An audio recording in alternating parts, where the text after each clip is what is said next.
think the first thing that a lot of the youth need to get to know is God. And having a spiritual, whatever your religious background may be, whether you're Muslim, Catholic, Baptist, whatever it is, finding out what God's purpose is for you, and He will take you where you need to be. But when you're dealing with the universe and putting things out there to God, I think that He will be able to give you what you need. And the youth is missing that. Once they took God out of the schools, a lot of this stuff would be going on. And that's my opinion. That's deep. That's deep. You bring up the God and the religion. This religion is separation. Spirituality is unity. That's what I said. So that's exactly what you said. That's spirituality. What spirituality is. Unity. So we were talking about this earlier. Everybody cannot sit in the classroom. 5, 6, 7. They working actually. When you sit in school at 9, 10 years old and you doing an 8-hour day for free. I know it came a point in my life when I was in like the 5th grade. I was like, yo, you sitting up in here 8, 9 hours, like for free. Got all these books on the back. Like, yo, I'm tired. You are working for them. You working right there. You are an indentured servant because we learning something that's false. You're in training. We in training anyway. Because when I was getting the history lesson, I was like, Christopher Columbus discovered America. All right, well, we don't want to hear that. But that's not what we teaching right now. But wait a minute. How can you discover a land that wasn't here? People was already there. People was already there. I digress on that sometimes. I get caught up in that part.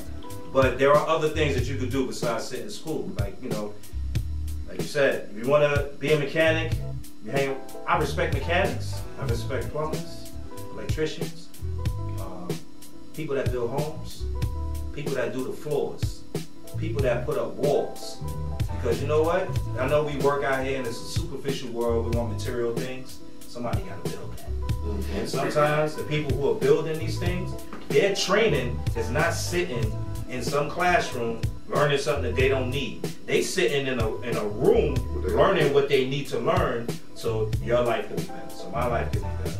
I know there's a couple of people right now, they 16, 17 years old, they do insurance adjustment. And they get, they take a test. Granted, there's a test for everything because they want to certify you for everything. So, you study for the test, you pass it. But when Hurricane Katrina hit, homes was damaged, messed up. So they went out, they looked at the damage in the home, and they assessed it. They had machines, you gotta learn how to use the machines. There's so many things that you could do that's outside of sitting in that box, as you say. And there was a time where homeschooling, which is, it's part of the Department of Education now, but it's not pushed in the mainstream because you can't really homeschool unless you are going to be home. Somebody has to be there.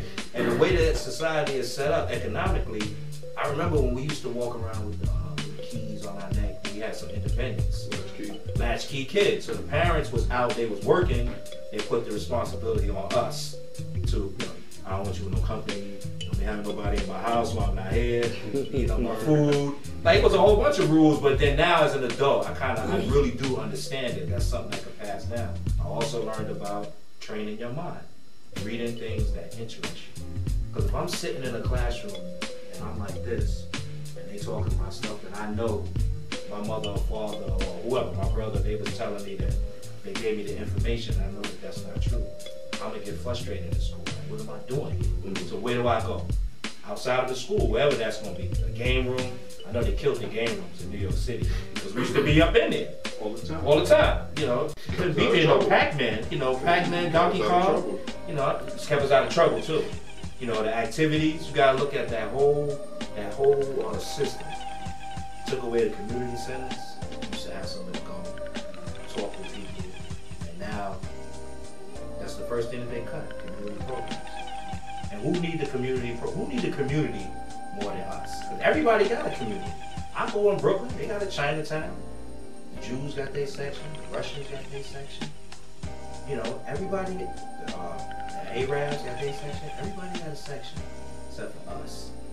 We here, we over there, and we call it regentrification. You know, society calls it eminent domain. They put up the Barclays Center, snatched up 2 blocks. All right, give us that. Y'all gotta leave. We are building up the community.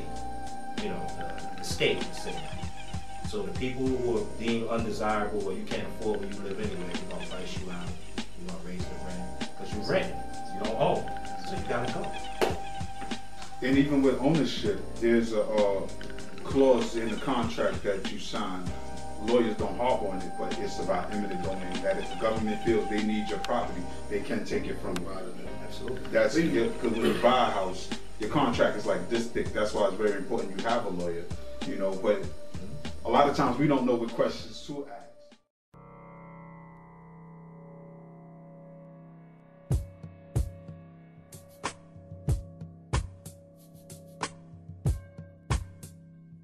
For the parents, because your attention span is going to be a little bit longer sometimes because we looking like you, and hopefully you can transpire this information to your kids. And if you are watching as a teenager, we applaud you because we need your eyes and ears because we really trying to get y'all are closer to the plan, so we need y'all to understand what we're saying or actually understand what we're trying to get to you. And there's recommendations. We can't force you to do anything, but I mean, I'm gonna tell you, I've been in prison. I can remember my number 00R4419. So you ain't talking to one of these little regular raggedy dudes out here. And I'm not bragging about jail at all, but I have been up there. And when I worked as a teacher, teaching GED, and the highest paid was 29 cents an hour. And let me just say that again. I was teaching people GED and getting paid 29 cents an hour. Which a job out here, if Board of Ed would have can hire me, which they're not, obviously, because I have a felon, could be a $29 an hour and plus. And let me tell you how wicked the correctional system is. The GED class, and I'm gonna call the facility out, was Watertown I was. And that was 9 hours away from here, from Brooklyn. So my family really couldn't even see me like they would wanted to. And not saying that I wanted to, of course you want that love, but just going back is, because the GED rate went up, and I'm not lying, I can show you papers from the facility grading me on 5 stars and all that, how well that the students were passing, and the statistics for Watertown in the years that I was incarcerated went up when I was teaching GED because I was doing all subjects. And math was one of the hardest subjects to pass on the GED. And that's what I skilled in, and I taught math, reading, and I did computers at the same time. I did about 6 hours per day in there. And once again, I was getting 29 cents an hour. The facility did not want to leave me. I left. I went straight from Ulster County, straight to Watertown, and I left. Come back to Brooklyn from Watertown. And all my dudes who watching this who know that I did that bit up there, that's where I was at, in the educational building, and I taught people 55 years old who didn't know how to read or write, and got paid. And the teaching them was way more than the 29 cents an hour. But what I'm telling you, your alternative, we're not sitting here saying, do not go to school and don't get that paper. Get all the papers you can. And if you do even know about the comic figure called Batman, it's a guy who has a utility belt. And I tell my individuals, my young dudes, and all the, get all utility, fill your utility belt up with everything. Meaning if you can get an insurance certificate, your real estate certificate, if you can all get your medical certificate, if you can be a plumber, electrician, a carpenter, get them all. Get them all your free. Get your CDL. I made sure to snatch that up on the government because once you get a felony, you rap city. I wish I could take back that crime any day of the week. So I'm not sitting here bragging, but I'm just telling you your alternative. If you feel like education, because it's not for everybody, it ain't. We know that a lot of college people who got the BAs, they sitting there on the employment line right now looking for jobs and hitting Craigslist and all kinds of trying to get work, and they have it all. We know almost 80% of the work field, you got into that position because of somebody you knew. So, like I'm gonna go back to what he said, if you love what you love, learn it like you can. If you can get it for free, get it for free, but learn it, do it, and move on.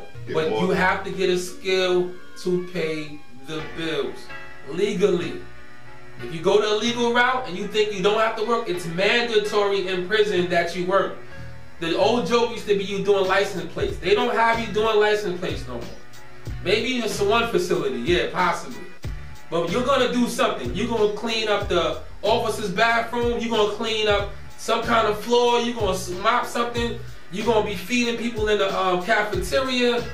You're not going up there. The only way you don't work is if you're going into the box. You're doing something up there, and you're not getting paid over 20. I told you the highest, and I'm wrong. The highest job was when you cook for the officers. To keep it 100, they got 33 cents an hour. Okay, so I'm gonna give it to you like that. I've been up though. I ain't through the 6 months. I was up there some years. So I'm just telling you, your alternative, get everything you can get, man, so you can be that better person. You never want to be dependent.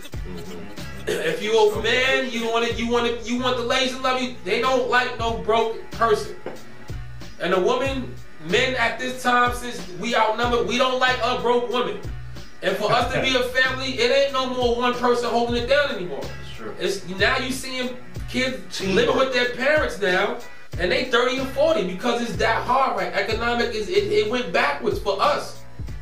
Roommates you seeing everybody roommate from all over coming into Brooklyn and tearing this apart. Reason why? They don't want 3 people live with each other, but they got no choice.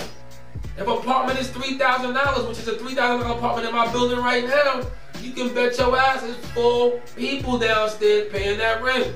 And it's only 1 bathroom. So we're gonna leave that on there and check us out on the next subject.